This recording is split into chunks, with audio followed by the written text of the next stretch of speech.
ಚಿಕ್ಕಮಗಳೂರು ನಗರದ ಪ್ರೆಸ್ ಕ್ಲಬ್ನಲ್ಲಿ ತಿಂಗಳ ಅತಿಥಿ ಕಾರ್ಯಕ್ರಮ ನಡೆಯಿತು.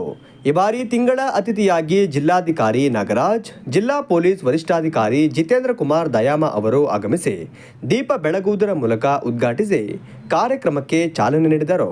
ಬಳಿಕ ಮಾತನಾಡಿದ ಜಿಲ್ಲಾಧಿಕಾರಿ ನಾಗರಾಜ್ ಅವರು, ಚಿಕ್ಕಮಗಳೂರು ಜಿಲ್ಲೆಯ ಪ್ರವಾಸಿ ತಾಣಗಳಲ್ಲಿ ಸ್ವಚ್ಛತೆ ಮತ್ತು ಶಿಸ್ತು ಕಾಪಾಡಲು ಜಿಲ್ಲಾಡಳಿತವು ಕಟ್ಟುನಿಟ್ಟಿನ ಕ್ರಮಗಳನ್ನು ಕೈಗೊಂಡಿದೆ.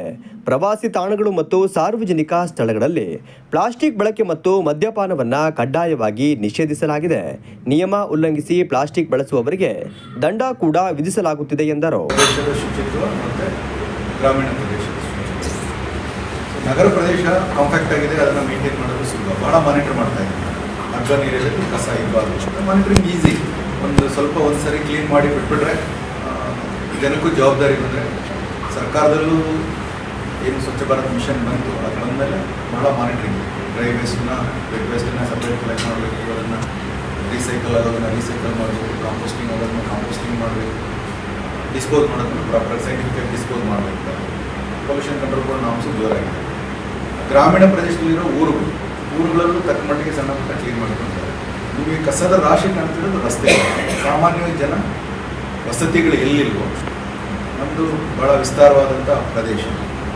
ವಿಸ್ತಾರವಾದ ಪ್ರದೇಶದಲ್ಲಿ ನನ್ನನ್ನು ಅದೇ ಸ್ವಾಗತಿಸ್ತಾ ಇದ್ದೆ. ಎಲ್ಲಾದರೂ ಅಲ್ಲಿ ಇಲ್ಲಿ ಹೋದಾಗ ಕೆಲವು ಸಂದರ್ಭಗಳಲ್ಲಿ ಕ್ಲೀನ್ ಮಾಡ್ತಾರೆ, ತಿರುಗಿ ಅದೇ ಪ್ರದೇಶದಲ್ಲಿ ಕಸ ಮಾಡ್ತಾರೆ.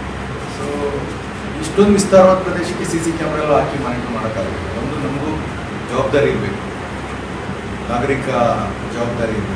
ಅದು ಸ್ಥಳೀಯರಾಗಲಿ ಹೊರಗಡೆ ಬಂದವರು ಇದ್ರ ಬಗ್ಗೆ ಸಾಕಷ್ಟು ಅರಿವು ಮೂಡಿಸೋಣ. ಈಗ ಬಾಟ್ಲುಗಳದ್ದು ಹೆಚ್ಚು ಕಮ್ಮಿ ಒಂದು ಬಾಟ್ಲ್ ಶೇಪಲ್ಲಿರೋದು, ಬಾಟ್ಲ್ ಹಾಕೋದಕ್ಕೆ ಅಲ್ಲಲ್ಲಿ ಸ್ಪೇಸ್, ಅವ್ರು ಅಲ್ಲೇ ಹಾಕಿದ್ರೆ ಬೇರೆ ಎಲ್ಲೂ ಬಾಟ್ಲುಗಳು. ಪ್ರಮುಖ ಪ್ರವಾಸಿ ತಾಣಗಳಲ್ಲಿ ನಿರಂತರ ಗಸ್ತು ನಡೆಸಲಾಗುತ್ತಿದೆ.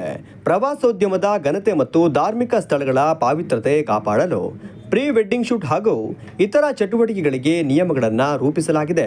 ಪ್ರವಾಸಿಗರು ಜಿಲ್ಲಾಡಳಿತದ ಸೂಚನೆಗಳನ್ನು ಪಾಲಿಸಿ ಪ್ರವಾಸಿ ತಾಣಗಳ ಸ್ವಚ್ಛತೆಯನ್ನು ಕಾಪಾಡಲು ಸಹಕರಿಸಬೇಕೆಂದು ಮನವಿ ಮಾಡಿದರು. ಕಸದ ರಾಶಿ ನೋಡ್ತಾ ಇದ್ರೆ ನನ್ನ ಪ್ರಕಾರ ಐದರ್ ಹೋಮ್ ಸ್ಟೇ ಆರ್ ಈ ಥರ ಹೋಟೆಲ್ ರೆಸಾರ್ಟ್ಸ್ ಏನಿದೆ ಅವರು ಪ್ರಾಪರಾಗಿ ಡಿಸ್ಪೋಸ್ ಮಾಡೋಕ್ಕಾಗಲ್ಲ. ನಂದು ರಾಶಿ ಸುಟ್ಟು ಅವೆಲ್ಲ ನೋಡಿ, ದಾರಿ ಉದ್ದಕ್ಕೂ ಬಿದ್ದಿಲ್ಲ, ಒಂದೊಂದು ಹತ್ರ ಬಿದ್ದಿದೆ. ದಾರಿ ಉದ್ದಕ್ಕೂ ಇಲ್ಲ, ಒಂದು 10 ಕಿಲೋಮೀಟರ್ ಒಂದು, ಆಮೇಲೆ ಒಂದು 20 ಕಿಲೋಮೀಟರ್ಗೆ ಇಲ್ಲ ಒಂದು ಡಂಪ್ ಮಾಡಿ ಬಂದರು.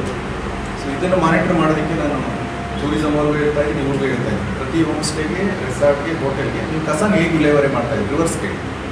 ಇಲ್ಲ ಕಸನ ನೀವು ಅವರಿಂದ ನೀವೇ ಪರ್ಚೇಸ್ ಮಾಡಿ, ಪಂಚಾಯತಿಗಳಿಗೆಲ್ಲ ಹೇಳ್ತಾ ಇದ್ದೀನಿ. ಅದಕ್ಕೆ ಎಷ್ಟು ದುಡ್ಡು ಆಗುತ್ತೋ ಅವ್ರಿಗಾಗಿ. ಬಿಫೋರ್ ಲೈಸೆನ್ಸ್ ರಿನ್ಯೂವಲ್ ಮಾಡೋದಕ್ಕೆ ಮುಂಚೆ ಕಸದ ಅಗ್ರಿಮೆಂಟ್ ಆಗಬೇಕು. ನೀವು ಕಸ ನಮಗೆ ಕೊಡಬೇಕು, ಅವಾಗ ಅವ್ರು ಕಸ ಇಲ್ಲೋ ಆಗಬೇಕಾಗೋದಿಲ್ಲ. ಆ ಮೆಕ್ಯಾನಿಸಮ್ ಏನಾದರೂ ಮಾಡ್ತೀವಿ. ಮತ್ತು CO ಜೊತೆ ಮಾತಾಡಿದ್ದೀನಿ ಅಂತ ಆಗಲೇ ಹೇಳ್ತಾ ಇದ್ದೀನಿ. ಒಂದು ಡ್ರೈವ್ ಥರ ಮಾಡಿ ಲಾರಿ ಮತ್ತು ಜನ ಇಟ್ಬಿಟ್ಟು ಎಲ್ಲ ರೋಡಲ್ಲೂ ಓಡಿಸ್ಬಿಟ್ಟು ಎಷ್ಟು ಮ್ಯಾಕ್ಸಿಮಮ್ ಆಗುತ್ತೋ ಅಷ್ಟು ಕ್ಲೀನ್ ಮಾಡಿಸ್ಬಿಟ್ಟು ಆಮೇಲೆ ಸ್ವಲ್ಪ PDOಸ್ಗೆ ಅಲರ್ಟ್ ಆಗಿರಲಿ ಅಂತ ಸ್ವಲ್ಪ ಇನ್ಸ್ಟ್ರಕ್ಷನ್ ಕೊಡೋಣ. ಲೆಗಸಿ ವೇಸ್ಟ್ ಕ್ಲಿಯರ್ ಮಾಡಿಕೊಡ್ತೀನಿ. ಅದರ್ವೈಸ್ ಆಲ್ಸೋ ಅವರು ಇನ್ಸ್ಟ್ರಕ್ಷನ್ ಕೊಡ್ತಿದ್ದಾರೆ, ನಾನು ಕೊಡ್ತಾ ಇದ್ದೀನಿ. ಇಟ್ ಡಿಪೆಂಡ್ಸ್ ಆನ್ ಜನರ ರೆಸ್ಪಾನ್ಸ್.